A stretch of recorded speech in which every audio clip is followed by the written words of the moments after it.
Welcome to our channel. నేను యజ్ఞమూర్తి. మనందరికీ తెలుసు,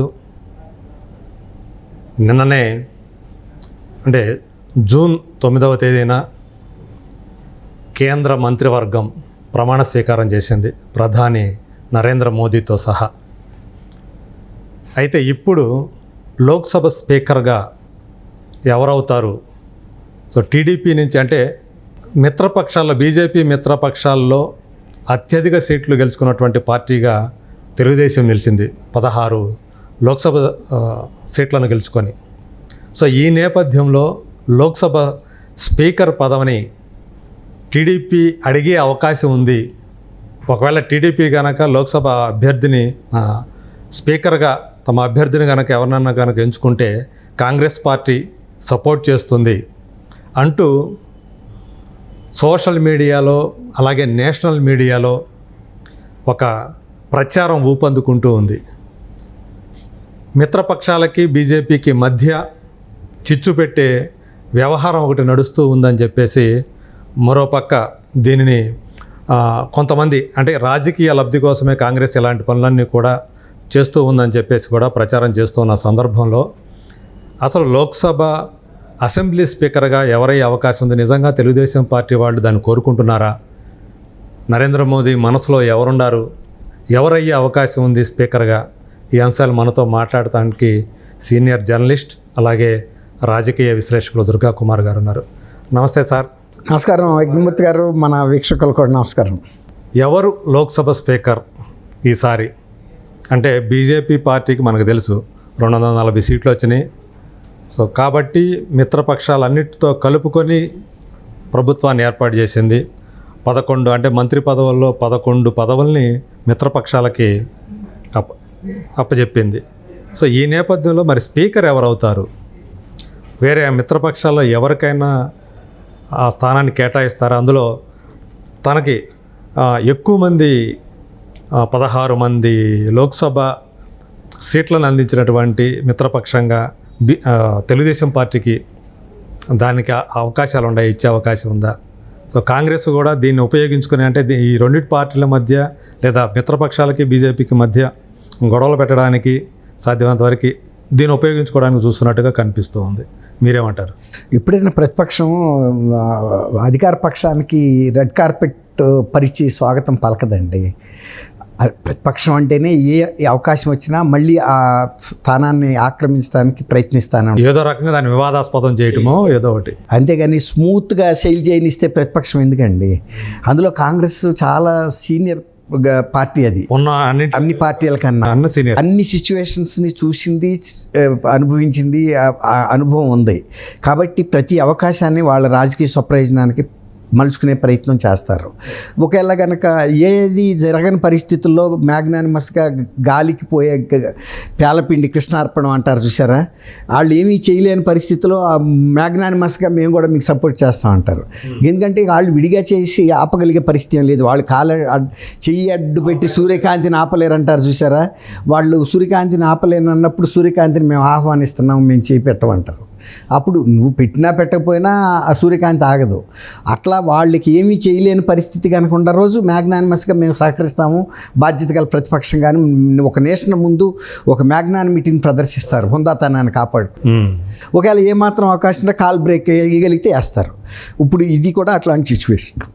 ఇప్పుడు టీడీపీ నేను అనుకోవటం, ఇప్పుడు బీజేపీ వాళ్ళకి ఏంటంటే టెక్నికల్గా స్పీకర్గా తమ పార్టీకి చెందిన వ్యక్తి ఉంటే రేపు ఉత్తరోత్తర కొన్ని మంచి ఇది ఉంటుంది, కొన్ని ఇబ్బందులు తొలగించుకోవడానికి అవకాశం ఉంటుంది. అదే కనుక ఇప్పుడు మిత్రపక్షంగా టీడీపీ ఇవాళ ఉన్న రాజకీయాల్లో ఎప్పుడు ఎవరు ఎట్లా మారతారో తెలియదు కదండి. రాజకీయాలు అనేవి ఎప్పుడు కూడా స్టాటిక్గా ఉంటాయి, అంతే తప్ప ఒక సాలిడ్ స్టేట్లో ఉండవు.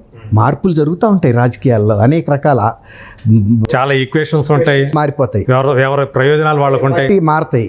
అది ఎప్పుడు ఎట్లా మారేది ఎవరు చెప్పలేరు.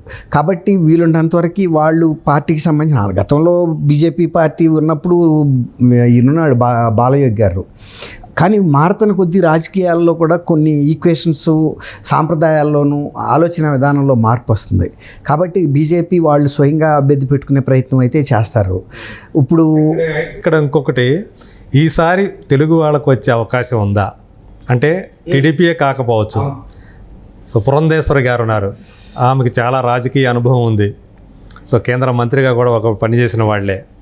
సో పైగా ఏంటంటే చాలా హుందాగా వ్యవహరించే మనిషిగా కూడా ఆమెకి పేరు ఉంది. సో ఆమె పేరును కూడా కొంతమంది తీసుకొస్తున్నారు బయటికి. సో కాబట్టి ఆమె స్వపక్షమే కాబట్టి ఆ స్వపక్షం ఇబ్బంది లేదు. తర్వాత ఇంకోటి ఏంటంటే ఆమె గతంలో యూపీఏ గవర్నమెంట్లో కూడా రాజీవ్ గాంధీ మన్మోహన్ సింగ్ గారి ప్రభుత్వంలో ఆమె పనిచేసిందండి క్యాబినెట్ మినిస్టర్గా. కాబట్టి రాహుల్ గాంధీకి, సోనియా గాంధీకి, వీళ్ళందరికీ కూడా అత్యంత ఆత్మీయురాలు ఆమె. పార్టీ వాళ్ళు మారిపోయినా కూడా వాళ్ళు ఒక రకంగా ఆమె కనుక ప్రపోజ్ చేస్తే మేము కూడా సపోర్ట్ చేస్తామనే అవకాశం ఎక్కువగా ఉంటుందని నేను అనుకుంటున్నాను. అదే ఎందుకంటే వాళ్ళకి తెలిసిన మనిషి, తర్వాత ఆమె వర్కింగ్ స్టైలు, సిస్టము, ఆమె వ్యక్తిత్వం గురించి కూడా వీళ్ళకి అవగాహన ఉంది. మనకు తగిన అవకాశాలు ఇస్తుంది. వాళ్ళకి ప్రపోర్షనేట్గా ఎంత అవకాశం ఇవ్వాలో అంత ఇచ్చే మనిషి. కాబట్టి అట్లాంటి ప్రపోజల్ కనుక బీజేపీ చేస్తే కనుక నేను అనుకోవటం కాంగ్రెస్ వాళ్ళు సపోర్ట్ చేస్తారని అనుకుంటున్నాను అండి. మీరు అన్నది ఆ రకంగా ఒక రకంగా తెలుగు వాళ్ళు స్పీకర్ అయ్యే అవకాశం ఉంది. అన్ని అర్హతలు ఉన్నాయి ఆమెకి. అట్లా జరగవచ్చు. లేదు వాళ్ళు బీజేపీ వాళ్ళు ఇంకెవరినైనా పెట్టి అయినా, ఇప్పుడు ఎవరినైనా పెట్టే బదులు ఒక రకంగా ఈవెన్ పెట్టుకోవటమే బెటరు. అందరికీ ఆమోదయోగ్యమైనటువంటి వ్యక్తి అయినా తెలుగుదేశంలో కూడా ఆమెకు బాగా ఆమోదయోగ్యమైన వ్యక్తి. ఇప్పుడు తెలుగుదేశం వాళ్ళు ఆమెను ప్రపోజ్ చేసినప్పుడు వీళ్ళు మా క్యాండిడేట్ని పెట్టమని అడిగే అవకాశం బహు తక్కువ. ఎందుకంటే ఆమె నందమూరి రామారావు గారి సొంత కూతురు, ఈయనకి వదిన, అవన్నీ బంధుత్వాలు పెట్టినా ఒక మానసికమైనటువంటి ఒక ఎమోషనల్ అటాచ్మెంట్ తెలుగుదేశంతో ఆమెకు కూడా ఉంది. వాళ్ళ తండ్రి పార్టీ వ్యవస్థాపకుడు, అన్న, తెలుగుదేశం వాళ్ళందరూ గౌరవించే వ్యక్తి. ఇప్పటికీ కూడా, ఇప్పటికి కాదు ఇంకా 50 ఏళ్ళకి కూడా వైఎస్ నందమూరి రామారావు గారు, తారక రామారావు గారు అంటే ఆయన ఒక వ్యవస్థాపకుడిగా అందరికీ పార్టీకి గురుతుల్యుడు. అట్లాంటి భీష్ముడు కదా ఆయన గురువు. కాబట్టి ఆమెను పెట్టినప్పుడు నేను అనుకోవటం ఇక అది చాలా ఒక ప్రకృతి ఇచ్చిన పరిష్కారం అని అనుకోవాలి. ఇప్పుడు ఇక్కడ జరుగుతున్న అన్నీ కూడా చాలా ప్రకృతి అనుకూలిస్తుందండి. ఎక్కడికక్కడ అనుకూలించబట్టే మోడీ గారు హ్యాట్రిక్ కొట్టగలిగాడు. కాబట్టి ఇది కూడా మీరు అన్నట్టు కనుక అందరికీ ఆమోదయోగ్యంగా ఉండి క్యాండిడేట్గా ఈవెన్ ప్రపోజ్ చేసినప్పుడు ఎవరు నో చెప్పే పరిస్థితి ఉండదు. పట్లాని వీళ్ళని ఆపగలిగే పరిస్థితిలో కాంగ్రెస్ వాళ్ళు కూడా లేరు. కాబట్టి మీరు అన్న ప్రపోజల్ కనుక వస్తే అయిపోతుంది. ఇంకెవరన్నా అయితే ఏదో ఒకటి మళ్ళీ ప్రయత్నించవచ్చు. అందులో వీళ్ళ క్యాబినెట్లో ఆమె ఒక రకంగా మంచి సుదీర్ఘకాలం కూడా పనిచేసింది. ఒక దాదాపు 5-6 ఏళ్ళు పనిచేసింది ఆమె. ఫుల్ టైం చేశారు కదా, ఫుల్ టైం చేసింది. తర్వాత అనేక ఫారిన్ డెలిగేషన్స్ కూడా ఆమె లీడ్ చేసి తీసుకెళ్లారు. మంచి పేరు ఉంది. అన్నిటికన్నా మించి వ్యక్తిగత రిలేషన్షిప్ ఉంది ఆమెకి సోనియా గాంధీ గారి కుటుంబంతో. ఇప్పుడు సోనియా గాంధీ గారి కుటుంబమే కదా అల్టిమేట్ ఇక్కడ. కాబట్టి ఆమె అభ్యర్థిత్వానికి ఎవరు కూడా చిన్నో చెప్పే పరిస్థితి ఉంది. అవును, మంచి ఎఫిషియెంట్ పర్సనాలిటీగా కూడా ఆమెకు మంచి పేరు ఉంది కాబట్టి అది. సో ఇప్పుడు అంటే ఓవరాల్గా ఛాన్సెస్ ఉంటే ఎక్కువ బీజేపీ వాళ్ళకి, మీరు అన్నట్టు బీజేపీ వాళ్ళకే ఆ స్పీకర్ ఇచ్చే అవకాశం అయితే ఎక్కువగా ఉంటుంది. తీసుకోవాలి కోరుకుంటారండి వాళ్ళు. ఎందుకంటే ఇన్ని 240 స్థానాలు వాళ్ళ ఓన్గా ఉన్నాయి కదా. తర్వాత ఇప్పుడు ఈ కూటమిని కూడా లీడ్ చేస్తుంది ఆ పార్టీయే కదా. కాబట్టి సహజంగా వాళ్ళ పార్టీ వాళ్ళు ఉంటే ఒక రకంగా సేఫ్, టెక్నికల్గా రేపు ఎప్పుడైనా ఏ ఇష్యూస్ వచ్చినా అని ఫీల్ అవుతారు. అది ఎంతో కాన్ఫిడెన్స్ ఉంటే తప్ప బయట వాళ్ళకి ఎవరు. టీడీపీ అయితే మీరు స్పీకర్ పదవిని కోరుకుంటుందని చెప్పి మీరు భావిస్తున్నారా? ఇక కొంతమంది కాంగ్రెస్ వాళ్ళు ప్రచారం చేస్తున్నట్టుగా నేను అనుకోనండి. ఎందుకంటే వాళ్ళకి అది దాని బదులు ఇంకో మినిస్టర్ అడుగుతారు. ఏముంది దానికి. ఇప్పుడు స్పీకర్ అనేది ఒక ఆనరబుల్ పోస్టే తప్ప స్పీకర్గా ఏమి పెద్ద ఫండ్స్ కానీ ఏమి ఇప్పించలేదు. కాకపోతే గౌరవప్రదమైన ప్లేస్. రెండోది పార్లమెంట్ నడిపించే పదవి కాబట్టి అది. కాకపోతే ఏంటంటే ఇప్పుడు ఎట్టాగు అక్కడ స్పీకర్ ఉన్నా కూడా మేజర్ పార్టీగా తెలుగుదేశానికి ఇంపార్టెన్స్ ఇవ్వక తప్పదు. వాళ్ళ మినిస్టర్స్ కూడా మినిస్ట్రీలో ఉన్నారు. నేను అనుకోవటం అంత గట్టి పట్టు అయితే పట్టదు అని అనుకుంటున్నాను. అదే. సో కాబట్టి ఏదైతే ప్రచారం జరుగుతూ ఉందో అదంతా కూడా ఏంటంటే ఏదో స్పర్ధలు క్రియేట్ చేయడానికి జరుగుతున్న ప్రయత్నం. నేను అనుకోవటం అన్ని ఇష్యూస్ని సార్ట్అవుట్ చేసుకుని స్పీకర్ దగ్గర తగాదాలు పెట్టుకుని ఇచ్చి బ్యాబే అనుకోరుగా వాళ్ళు. అవును. ఇప్పుడు వాళ్ళ మధ్య ఉన్నటువంటి ఒక సయోధ్యగానే తర్వాత ఇంకొక మినిస్ట్రీ అడిగినా ఇవ్వటానికి వాళ్ళకే అభ్యంతరం ఉండదు, తీసుకోవడానికి వీళ్ళకి కూడా లబ్ధి ఎక్కువ జరుగుతుంది. అవును. Right sir, thank you so much అండి. Thank you.